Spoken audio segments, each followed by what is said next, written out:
আমাদের আবেগের জায়গা কুষ্টিয়া মেডিকেল কলেজ এবং হাসপাতাল, এটা আমরা চালু করতে চাই। পুনরায় কয়েকটা বিভাগ চালু আছে, পূর্ণাঙ্গভাবে যেন চালু হয় সেই বিষয়ে আজকে আসলে মিটিং ছিল। আমরা দীর্ঘ প্রায় 2-2.5 ঘন্টা কথা বলেছি এবং কয়েকটা বিষয়ে সিদ্ধান্ত অলরেডি নিয়েছি। আপনারা দোয়া করেন, আগামী কিছুদিনের ভেতরেই অন্তত একটা সুখবর শুনতে পারবেন, সুখবর জানতে পারবেন, যেটা শুনলে আপনাদেরও আনন্দ হবে। বিশেষ করে আমাদের এই কুষ্টিয়ার আশপাশ 4-5টা জেলার মানুষের উপকারের জন্যে, সেবার জন্য আমরা চেষ্টা চালাচ্ছি। এটাই ছিল মূলত। এখনও সবগুলো যেহেতু কার্যক্রম চলছে, 2টা বিষয়ে সিদ্ধান্ত আজকে নিয়েছি। এখন ওগুলো লং প্রসেসের বিষয়, 7-8টা বিষয় সামনে আছে। 2টা আজকে হয়েছে, এখনও বাকিগুলো হবে ইনশাল্লাহ। আমরা প্রথম 100 দিনের কর্মসূচির ভেতরে প্রত্যেকটা সরকারি অফিস আদালত যেগুলো আছে এগুলো আমরা জনবান্ধব করার চেষ্টায় ছিলাম। বিশেষ করে মানুষ ডিসি অফিসে, এসপি অফিসে, টিওনো অফিসে, থানা এগুলো যেতে ভয় পায় এবং আরও কাছে সিভিল সার্জনে আছে, এরপরে এলজিডি, এই সমস্ত জায়গায় মানুষ যেতে চায় না বা গেটে দাঁড়িয়ে থাকে ভয়ে যে কি না কি হয়ে যায়। আমরা চাচ্ছি এই জায়গাগুলোতে যেন মানুষের যাতায়াত সহজ হয়।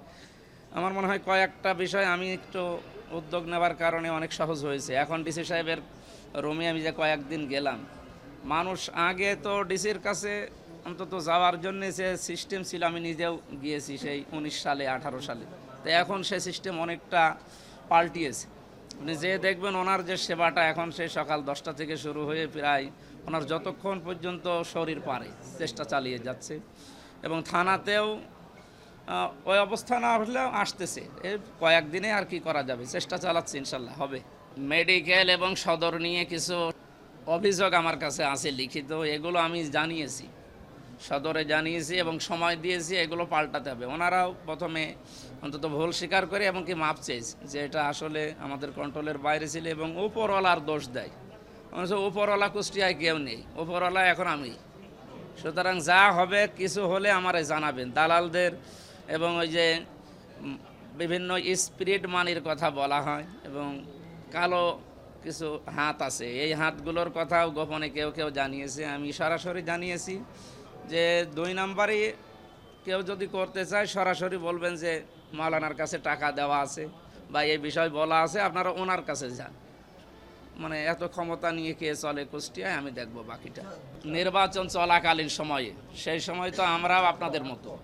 এখন যেহেতু পরিবর্তন এসেছে, এখন আমি খোঁজ নেব, আমি এখন নিজেও যাব, দেখি বাকিটা। আশা করছি থাকবে না ওই জায়গার যে বদনামটা অন্তত যেন আর না থাকে আগামীতে। আমি দেখি ওনাদের কাছে যাই, এখন তো সময় আসতেছে। আমি সংসদ অধিবেশন বসার আগে এই কাজগুলো 4-5টা জায়গায় যাব, তার ভেতরে সিভিল সার্জন নিয়ে আমার মাথায় আছে। আমি যে মানে কমপ্লিট করার পরে জানাবো, এখন অগ্রিম কিছু বলতে চাচ্ছি না। এই কয়েকদিনের ভেতরে আমি এই উদ্যোগ নিয়ে যা ফেস করছি, এগুলো আমি তো নিজে জানছি। বিভিন্ন জায়গা থেকে অফার আসতেছে যে এটা আরও ঢিলা করেন। না, জনগণের জন্যে এবং এই দেশের জন্যে যে শপথ আমরা নিয়ে এসেছি সংসদে, এইটার উপরে থাকতে গেলে আপনাদের কোনো কথা আর শোনা যাবে না। এবং অতীতে যারা হয়তো শপথ নিয়েছিল শপথটা ঠিক রাখে না, কিন্তু আমরা শপথ কোরআন সূরা নাহালের 91 নম্বর আয়াত পড়ে শপথ নিয়ে এসেছি, সুতরাং আমরা ঠিক রাখবো। দেখি, এতদিন যাই হয়েছে, 5টের কথা আমরা বলতে চাই না। যারা করেছে তারা আল্লাহর কাছে জবাব দেবে। আমরা এখন সামনে যা করতে চাই আপনাদেরকে দেখাবো ইনশাল্লাহ।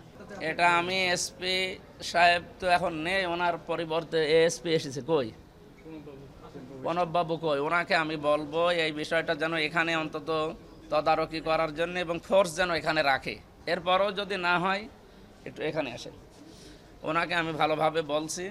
বাকিটা আপনি দেখবেন, সাংবাদিকদের যে প্রশ্নটা আছে এখানে, মানে উৎকোচের বিষয়টা আসতেছে, এটা যেন সামনে না আসে। ওনারা দরকার এখানে ফোর্স রেখে দেবে। কতদিন শুরু করছি তো, এটা তো পুরাটাই এলোমেলো ছিল। এখন আরও বললাম না, ওই যে প্রশ্ন করলো কিছু বাধা আছে, ওই বাধাটা আমি কাটিয়েছি। মানে ক্লিনিকের বিষয়টা, বিভিন্ন জায়গা থেকে বাধা আছে, ওই বাধাগুলো আমরা অলরেডি কাটিয়েছি। কারণ তারা যে হিউজ পরিমাণ হাদিয়া তোফার কথা জানিয়েছে, সব আমি ডিনাই করে অলরেডি দিয়েছি। কেন কোনো কিছুতে কোনো কিছু হবে না। আমরা এখন সর্বোচ্চ আমরা 7 দিনের ভেতরে একটা জিনিস দেখাবো এবং ফিতা কাটার মাধ্যমে ইনশাল্লাহ এটা উদ্বোধন হবে। আপনারা বললাম না, খবর পাবেন, সুসংবাদ পাবেন ইনশাল্লাহ। আমি যতদিন আছি চেষ্টা চালাচ্ছি, আপনাদের দোয়া চাই এবং সহযোগিতা চাই।